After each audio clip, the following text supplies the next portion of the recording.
Welcome to Stepping Up to Your Potential. I'm Sandra Robinson, inviting you to journey into the deeper currents of transformation and healing together.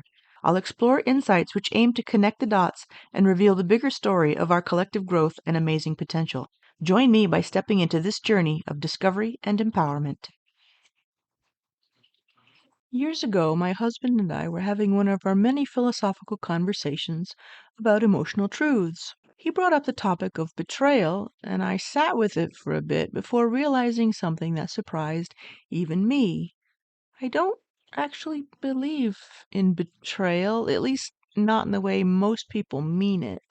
He was certainly surprised by this perspective, and likely you are too.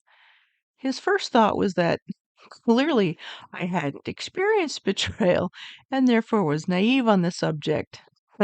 Oh no, I've definitely been in situations that could easily be interpreted that way on both ends of the spectrum.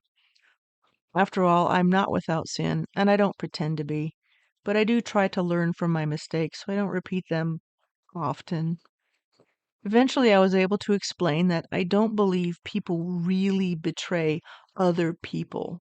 Most of the time, people are just acting in their own best interest as they see it in the moment or in accordance with their nature. It's up to me to actually see those things. The frog and the scorpion. There's an allegory, you probably know it, about a scorpion and a frog. The scorpion wants to cross a river but can't swim. He asks the frog to carry him across. The frog hesitates. "But if you sting me, I'll die." The scorpion replies, "Why would I do that? If I sting you, we'll both drown." The logic seemed sound, so the frog agreed. He lets the scorpion climb onto his back and began to swim. Halfway across the river, the scorpion stings him. As the poison spreads and they both begin to sink, the frog gasps, "Why?" The scorpion's reply is simple. "It's in my nature." Most people interpret that as a warning about trust, that the scorpion betrayed the frog, that he lied, then turned on the frog. But I see a different story. I don't think the scorpion betrayed the frog. The frog betrayed himself. Stay with me. The frog named the risk. He actually said, "You'll sting me." He knew the scorpion's nature, and then he disregarded that knowing. He let the scorpion's logic override his own instinct. He believed the scorpion's story instead of the patterns of behavior the scorpion had demonstrated repeatedly. The frog projected his own capacity for self-restraint onto a creature that had never shown that capacity. That isn't just a poor decision. That's self-betrayal. A betrayal of one's own knowing, wrapped in the disguise of trust. But life is not a story, and in life there is real pain, hurt, and heartache resulting from situations where trust extended appears to be betrayed. Betrayal is a mirror. I've previously introduced a tool that I call the Hall of Mirrors. It's the distorted reality that I inhabit when my wounded ego is running the show. It's not just that I see others unclearly, it's that I mistake the reflections for reality. Every person, every dynamic becomes a mirror, not of who they are, but of the unhealed stories I still carry. And we are all carrying unhealed stories. Until those wounds are acknowledged and integrated, we live inside our own private hall of mirrors, reacting to projections, defending against illusions, and missing the truth that's standing right in front of us. That's why betrayal hits so hard. It doesn't just hurt because of what someone did, it hurts because of what we thought the actions meant. The story we were unconsciously telling ourselves about them, about us, about what this connection says about our worth, our safety, or our identity. And when that story breaks, it feels like we break. But what's actually happening is this: a mirror is cracking, and something truer is asking to come into view. That's the real pain. That's what we call betrayal, the heartbreak of waking up from our own illusion. In the allegory, the frog projected his own capacity for self restraint, given the situation, onto the scorpion. He believed the scorpion could act outside his nature because he believes he would have. But when the scorpion proved him wrong, that mirror shattered, and in the moment of clarity, the frog felt betrayed by the very thing he refused to acknowledge: the truth about the scorpion that he already knew. If this concept of a hall of mirrors resonates with you, that's a massive step forward, because here's the thing: until we know we're in a hall of mirrors, we'll keep acting and reacting as if what we see is the whole truth. Once you begin to think, maybe this is a reflection, that is when the entire game changes. That flicker of awareness cracks the mirror just enough to glimpse what's underneath and what's creating the projection in the first place. Remember, triggers are invitations to heal. And as healing and integration begin, it becomes easier and safer to see the actual person, the actual situation, instead of the story reflected back to us that we once needed them to be. Projection collapse. I think one of the hardest aspects of betrayal, of having illusions shattered, is that I'm forced to see myself more clearly than I really wanted to. Sometimes that truth can be hard to hold. I once had a friend whose nature I saw clearly. I knew who she was, what she was capable of. My mistake wasn't that I trusted her too much. My mistake was overestimating myself. I thought I could stay close and not be affected. I thought I was strong enough, detached enough. I believed I could manage the fire without getting burned. I was wrong. Terribly, horribly wrong. She didn't betray me. She acted exactly as her nature dictated. Nothing came as a surprise. What broke was my projection of myself. That was the moment when the mirror collapsed, when the fantasy of who I thought I was got stripped away, and that part hurt, just like all shattered mirrors hurt. But here's the gift that comes with the pain. Projection collapse isn't a failure. It's a truth-telling, a releasing of that which is false so that truth can be embraced. Betrayal strips away the illusions held of others, and it exposes who I thought I was in their presence. When that illusion crumbles, what I am left with is me. Can a scorpion forget what it is? Babylon 5, that treasure trove of a series, once had an episode about a murderer who was convicted and then mind wiped before being rehabilitated into society. We learned that his nature was dark and that wiping his mind didn't erase that nature. He couldn't remember what he had done, but he still was who he was, and that unaddressed essence eventually led him, as you might expect, back into harm's way, dragging innocent people with him. That episode got me thinking about our poor little scorpion.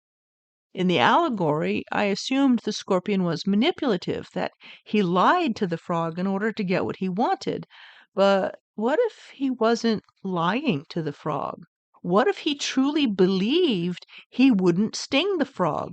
What if he wanted to be trustworthy, even intended to be, but simply couldn't override his nature? In that case, the betrayal wasn't calculated, it wasn't deception, it was delusion. Because the scorpion didn't lie to the frog, he lied to himself. That changes everything. The frog betrayed himself by denying what he knew to be true. The scorpion betrayed himself by pretending to be what he wasn't, or by refusing to admit what he was. Both are versions of self-abandonment, one through projection, one through denial. Both are mirrors, and both shattered in that moment, leaving each to see the situation and themselves clearly, painfully. Not a bypass and not a blame game. In the aftermath of situations where I realized that I knew, that I saw the signs, felt the gut tension, ignored the whisper, denied a knowing, it is so easy to spiral into the shame-blame loop. I knew better. Why didn't I act? What's wrong with me? This is where I hope your observer self can step in to say, treat yourself with compassion, because that voice berating you for making a mistake, it's not healing. That's just another version of self-abandonment, pretending to be self-awareness. Now I'm not just hurting, I'm punishing myself for having been vulnerable. I'm abandoning the part of myself that hoped, the part that longed for love or loyalty or possibility or whatever the situation was. And instead of honoring that beautiful aspect of self, willing to be vulnerable in some regard, I shamed it. It's not accountability. It's trauma in a different costume. But here's the truth underneath that spiral, the part we often forget to name. Most of us were never taught to trust our knowing in the first place. We were trained to distrust our instincts, taught that politeness was more important than perception, that being accommodating was safer than being clear. We learned to defer to authority, to trust the external voice over the internal one. Like the frog, we've been conditioned to believe that the promise of safety is more trustworthy than the warning in our own gut. So no, I didn't fail at something. I followed the programming and have now learned a painful lesson. The only real question is, will I take it in, or will I shame myself into hardening my heart and wounding myself even more deeply? Self-blame feels powerful, like I'm taking control or taking my power back, but that's not true. It's a trap. It keeps me spinning in judgment instead of moving toward integration. It told me the mirror of projection or denial shattered because I failed to keep it intact, not because it was never showing me the whole truth to begin with. And here's what I want you to know. Recognizing our part in a situation is not the same as blaming ourselves. This isn't about taking the fall for someone else's behavior. It's about refusing to abandon ourselves in the aftermath. Betrayal hurts because it shatters a mirror, a projection, or a denial. But healing begins when we stop trying to reassemble the illusion and instead start holding the truth gently in our hands. Treat yourself with compassion. Coming home. When I told my husband all those years ago that I don't believe betrayal is what most people think it is, it's because in my experience, the only real betrayal is self-betrayal. And in its highest truth, self-betrayal is self-abandonment. When I ignore the quiet knowing or choose to believe someone's story over my own observation, that's abandoning myself. When I fail to take honest stock of who I am, my skills, my boundaries, my relationship to the situation, in favor of an ideal or belief, that's abandoning myself. And when I can't even see the person or circumstance clearly because I'm interacting with a wounded reflection, that too is self-abandonment. Whether through projection or denial, betrayal begins the moment I turn away from my own inner truth. But that turning is rarely conscious. More often, it's a quiet, protective reflex born from fear of what that truth will require of me. Because once I acknowledge what I know, something must change. And change, even when necessary, is not always something I feel ready for. So I resist, I postpone, I deny. Their actions then are not the betrayal, but the mirror, offering a reflection I may not have been ready to see. If the pain of perceived betrayal is the rupturing of a mirror, then healing begins with a return to the self I had abandoned. That return only becomes possible when I begin to heal the wounds that distorted the view in the first place. The hall of mirrors fades when the ego no longer needs to scramble for protection and the gut finally gets a voice. And maybe, just maybe, some of those mirror breaking moments were never punishments at all, but soul gifted agreements made beyond the ego's reach, designed not to hurt me, but to bring me home to myself. If so, then even the sting carried the signature of love, and from that knowing, I step up. TLDR. Betrayal isn't about others breaking our trust. It's about the moment we abandon our own knowing. Through projection or denial, self-betrayal distorts truth. Healing begins when we reclaim our voice, dissolve illusion, and return to inner integrity. I hope today's episode brought you some inspiration and maybe even a light bulb moment. If it did, you can do me a huge favor by hitting like and subscribe. Think of it as sprinkling a little magic dust to spread the healing and transformation. This podcast is on iTunes, Spotify, Stitcher, and plenty of other platforms. You'll also find it on YouTube, with transcripts available at steppinguptoyourpotential.com. Until next time, keep stepping up. You got this.